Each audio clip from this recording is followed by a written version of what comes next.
They thought the eagle was gone forever, but storms don't break real wings. A great storm hit the mountains. Winds roared, lightning struck. The eagle disappeared. Days passed. The sky felt empty. Other birds whispered, "He won't return." Far away, the eagle healed, alone, wounded, but not broken.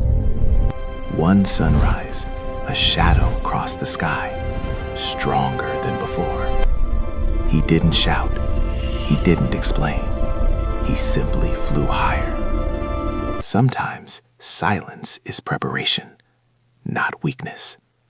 Magic Feather Tales is back. Follow for more powerful stories.